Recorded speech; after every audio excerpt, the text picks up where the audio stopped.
Hello friends, welcome back to our YouTube channel English Developers. Friends, in this video we are going to learn the poem The Man Who Thinks He Can from 6th standard textbook. So friends, if you haven't subscribed to this channel yet, please subscribe it and hit the bell icon to get our latest video updates. So let's get started our video.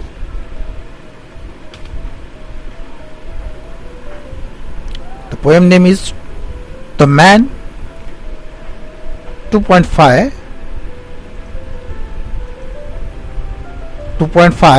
The Man Who Thinks He Can. म्हणजे जो माणूस ठरवतो ते करू शकतो, किंवा जसं माणसं विचार करतात तसंच होतं. जो माणूस विचार करतो तशाच पद्धतीने घडत असतात गोष्टी. First of all, I would like to introduce this poem. This poem gives us the positive attitude in our life. Also, it helps us to choose correct direction of our thinking process. So that this poem is very important for our learning. मित्रांनो, ही जी कविता आहे ती कविता आपल्याला सकारात्मक विचार कसा करायचा आणि यश आपल्या पदरात कसं पाडून घ्यायचं याची दिशा देणारी अतिशय छान कविता आहे. The writer of this poem is Walter D Wintle. बघूया आता कवितेला आपण सुरुवात करूया. The first stanza, if you think you are beaten you are. Beaten म्हणजे पराभूत होणे. जर तुम्ही असा विचार केला, इफ यू थिंक जर तुम्ही असा विचार केला यू आर बीटन, तुम्ही पराभूत झालेले आहात, तर यू आर, तुम्ही बघा, जर तुम्ही हरलेले आहात किंवा पराभूत झालेले आहात असा विचार केला तर तुम्ही पराभूत झालेले असाल. इफ बाय यू आर म्हणजे तुम्ही तसेच पराभूत झालेले असाल. If you think you dare not, dare म्हणजे धाडस, डेअर नॉट यू डोंट. जर तुम्ही असं ठरवलं की मी धाडस करू शकत नाही, डेअर नॉट म्हणजे मी धाडस करू शकत नाही, मग तुमच्याच्याने ते काम होणार नाही किंवा तुमच्याच्याने ते धाडस होणारच नाही. If you like to win, win म्हणजे विजय. If you like to win but you think you can't. जर तुम्हाला जिंकायला आवडतंय परंतु तुमचे मन तयार नाही, परंतु तुम्ही असं विचार करता की मी ते करू शकत नाही, then it is almost certain you won't. जवळजवळ निश्चित खात्रीने ते काम होणारच नाही. त्याच्यामध्ये बघा, वोंट हा शॉर्ट फॉर्म आहे कशाचा, तर हा वोंट शॉर्ट फॉर्म आहे कशाचा, विल नॉट. विल आणि नॉटचा हा शॉर्ट फॉर्म आहे, will नॉटचा.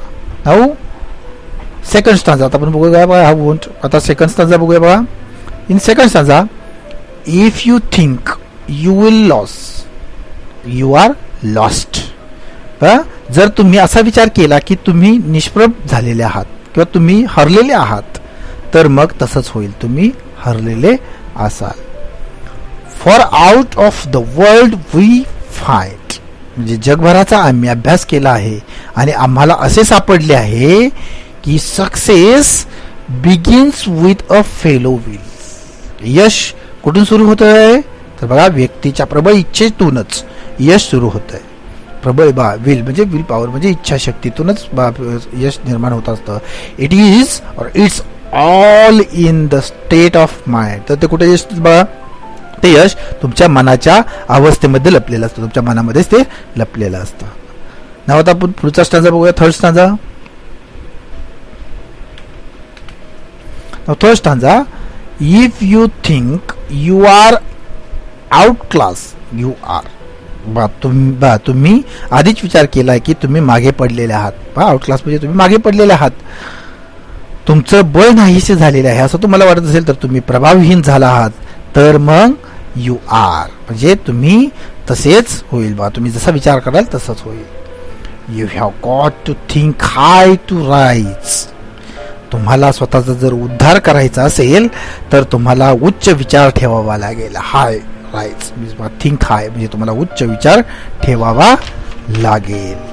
Then you have got to be sure of yourself before you can never win a prize. अगदी तुम्ही बक्षीस जिंकायचे असेल किंवा तुम्हाला बक्षीस जिंकायचे असेल तर तुम्हाला स्वतःविषयी खात्री बाळगावी लागेल. You can ever win a price. बघा, तुम्हाला स्वतःविषयी खात्री बाळगावी लागेल. नाव लास्ट स्टांजा, लाईफ बॅटल. बघा इथे लाईफ बॅटल म्हणजे काय दिलं तर जीवनाची लढाई. आपल्या घरामध्ये जी आई वडील असतील, कामगार असतात, वेगवेगळ्या प्रकारचे जिथे कंपनीमध्ये करणारे कामगार आहेत, अनेक जे आहेत, हे आपल्या जीवनाची लढाई त्यांच्या ही जीवनाची लढाई असते. त्याच्यासाठी ती लाईफ बॅटल दिलेलं आहे. हे लाईफ बॅटल जर तुम्हाला कसं दिलं आहे, life battle don't always go to the stronger or faster man. हे जे जीवनाची लढाई असते ती लढाई फक्त स्ट्रॉंगर माणसं म्हणजे स्ट्रॉंगर म्हणजे मजबूत माणसं किंवा फास्टर म्हणजे जलद गतीने चालणारी माणसं असतात ती जिंकतातच असं नाही. तर but soon or let the man who wins. मग उशिरा किंवा लवकर काही माणसं ही लढाई जिंकतात सुद्धा. Is the man who thinks he can. म्हणजेच बघा, अशी माणसं ही लढाई जिंकतात की जे असं मनातून ठरवतात की ही कॅन म्हणजे तो ते करू शकतोय, मी हे करणार किंवा मी हे करू शकतो असा विचार जे माणसं करतात तीच माणसे जीवनाची लढाई यशस्वीपणे जिंकतात किंवा पार करत असतात आणि त्याच्यामध्ये ती यश मिळवत असतात. द रायटर नेम इज और the poet name is Walter D Wintle. Now it's pointers means question and answers. Now first question, pointers. Question number 1, answer the questions orally. बघा, पुढील दिलेल्या क्वेश्चनची ओरली मी तोंडी उत्तर द्यायची आहेत. First is when are you beaten.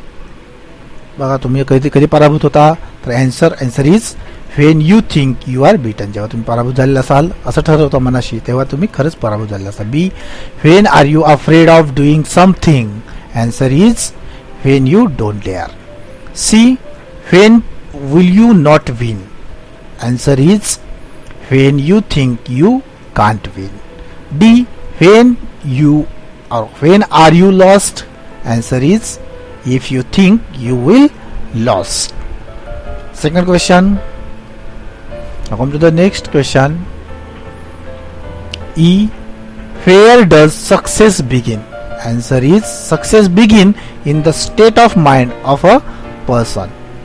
F what should you do if you want to win a prize. Answer is you must be sure of yourself to win a prize.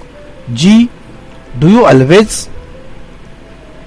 always win the first time or do you have to try again and again. Answer is I have to try again and again to win. Now next question number 2, copy any 4 lines of your choice from the poem. कवितेमधल्या कोणत्याही 4 line तुम्हाला आवडीच्या आहेत त्या तुम्ही ते copy करू शकता, इथे करायच्या आहेत म्हणजे जशीच्या तशा लिहायच्या आहेत.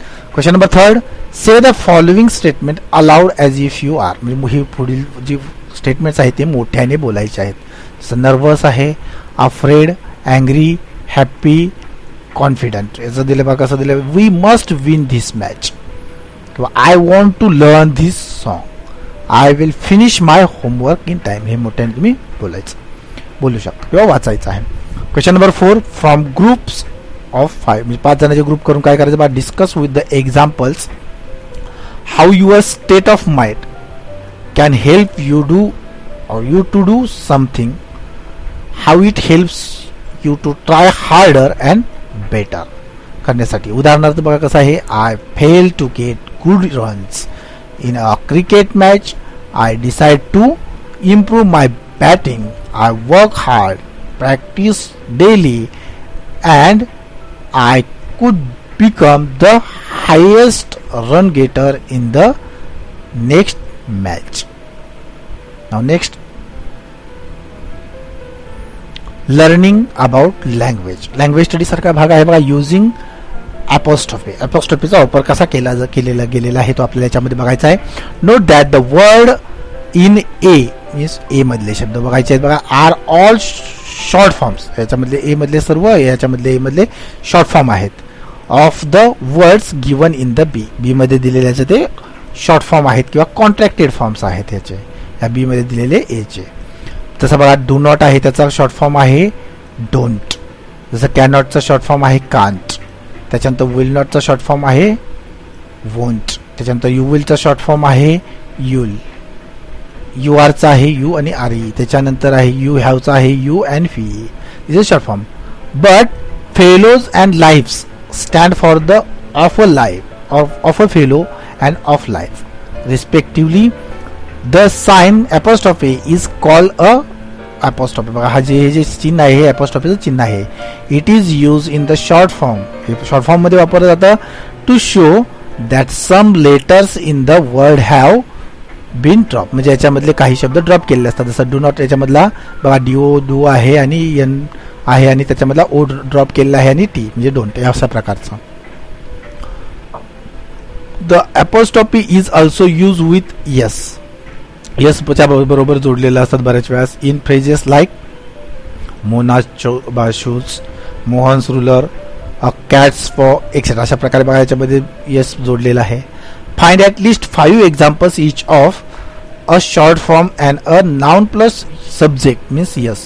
सॉरी सब्जेक्ट नाही, शॉर्ट फॉर्मचे शोधायचे आहेत आपल्याला 5 आणि नाउन प्लस यस असणारे 5 शोधूया आपण बघा फ्रॉम द बुकमधून. आपण बघा जसं बघा पहिलं आहे हे बघूया आपण शॉर्ट फॉर्म्स कोणकोणते बघा. शॉर्ट फॉर्म्स फर्स्ट आहे आय एम, सेकंड आहे इट्स, थर्ड आहे डिडंट, फोर्थ आहे हिल आणि फिफ्थ आहे आरंट. म्हणजे बघा I'm, I am, it's, it is, didn't, did not, he'll means he will, aren't means are not.